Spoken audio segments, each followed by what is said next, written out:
আওয়ামী লীগের দোসর ট্যাগ দিয়ে সাংবাদিকদের হেনস্থা করছে, সাংবাদিকদের উপর আক্রমণ করছে জুলাই আহতরা। এই মুহূর্তে দেখছেন যে তেরে আসছে তারা সাংবাদিকদের উদ্দেশ্য করে। মূলত জনভোগান্তির যে সংবাদ সেটি সংগ্রহকালে কিন্তু এই ঘটনা ঘটেছে। এবং তো জানিয়ে রাখতে চাই, শাহবাগে অবরোধ করে রেখেছে জুলাই আহতরা। মূলত জুলাই ঘোষণাপত্র এবং জুলাই সনদের দাবিতে তাদের এই অবরোধ কর্মসূচি চলছে এবং এই অবরোধ কর্মসূচির আওতায় কাউকেই কিন্তু শাহবাগ অতিক্রম করতে দেওয়া হচ্ছে না, যার ফলে কিন্তু যারা আসলে সাধারণ যাত্রী রয়েছেন তারা পড়েছেন ভোগান্তিতে এবং যারা আসলে জরুরি সেবা প্রদানকারী যেই পরিবহনগুলো রয়েছে সেই পরিবহনগুলো কিন্তু বেশ ভোগান্তিতে পড়েছেন এবং ভোগান্তির কারণে তীব্র যানজট অতিক্রম করে তারা যখন শাহবাগ আসছেন তখন কিন্তু তাদেরকে আবারও ফেরত যেতে হচ্ছে।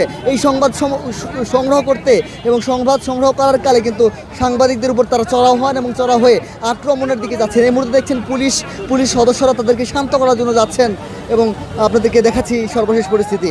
শাহবাগে একদম উত্তাল পরিস্থিতি বিরাজ করছে, জরুরি সেবাসমূহ সঠিকভাবে পৌঁছচ্ছে না এবং সাধারণ মানুষ পড়েছে ভোগান্তিতে।